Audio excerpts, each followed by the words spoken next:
aviation sports fans.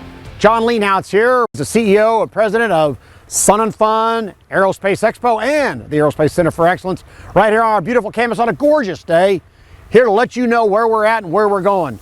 As you recall, 7 months ago, wasn't so pretty. We were cruising at altitude, great options, flight plan on track, and then we hit a storm of biblical proportions. And what does a normal pilot do? You don't fly in it. You get that plane on deck and assess your situation. That's what we did. We landed in the middle of nowhere to figure out, what are we gonna do? Well, we landed out there on a grass strip. Everybody was safe on deck. We only had enough fuel. It was in the airplane when we landed. So now we gotta figure out how to make that work. And make it work is what we did. We're taking off just like this T-33 right up here over my left shoulder. We're back in the air and we're cruising altitude headed into 2021 with a great plan for our fly-in. But along the way, we took off on Skylab.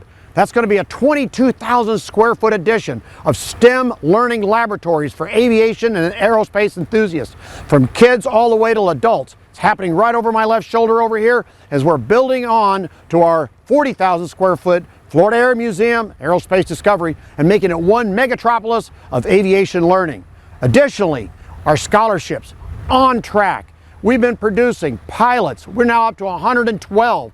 We've also got glider pilots at 14 years, 15 years old, soloing and getting their license. Instrument ratings, commercial ratings, certified flight instructors, all happening with our high school students right now.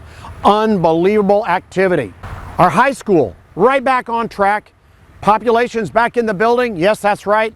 Our students, following all the laws, came back into the facility and they're in there working right now as we speak. Almost 300 of them are in the brick and mortar of our Central Florida Aerospace Academy, working on those 5 tracks in the aerospace industry. They're going to be unmanned air vehicles, aerospace engineering, professional pilot, avionics, or an A&P rating. All those are available.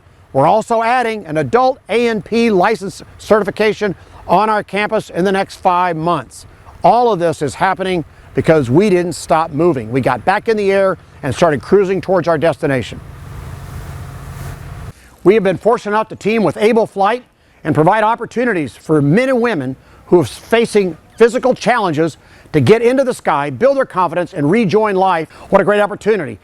Able Flight has gifted us with scholarships, but we got this Zenith 750 cruiser from Zenith as a donation. We're building it with student power. They're on it every day. Additionally, the engine from our friends at Continental, another donation. And our dear friends over in Plant City, Sessanich Propellers, put a beautiful propeller on the front of this one.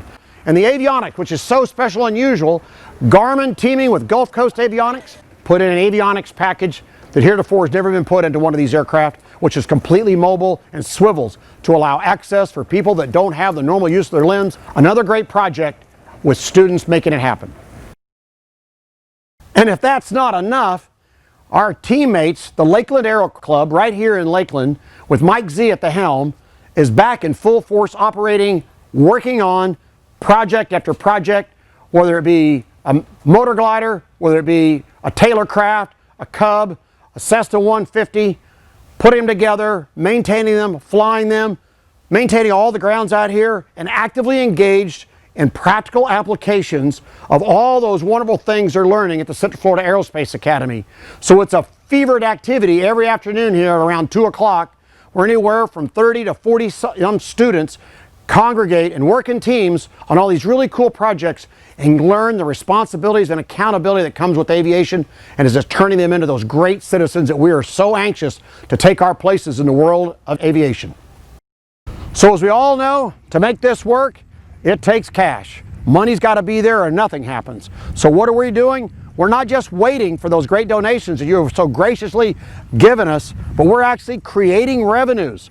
We have opened up our 200 plus acres to camping, events, all kinds of things, from car shows to gun shows to having birthdays and bar mitzvahs to having events that really generate revenue to help us put fuel back on our plane.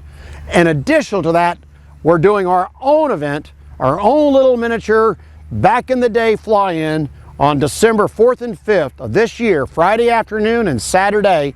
We're going to have STOL competition, fly-in with warbirds, going to have car shows, vintage cars, food vendors, A plethora of opportunities with music in the background to enjoy the beautiful fall weather that we have here in Florida. And last, but definitely not least, we are focused with all of our intensity on the number one component of our total existence, and that is our fundraising event called the Aerospace Expo in 2021. Everybody has that as our target. That is our destination. Our flight path is leading us there. So you have to come join us. 13 to 18 April 2021 is when we all come back together and share the joys of aviation and the camaraderie that surrounds it and the great people that enjoy it. So let's all meet here and make that the signature event for 2021 for our aviation fans. The sky really is just the beginning.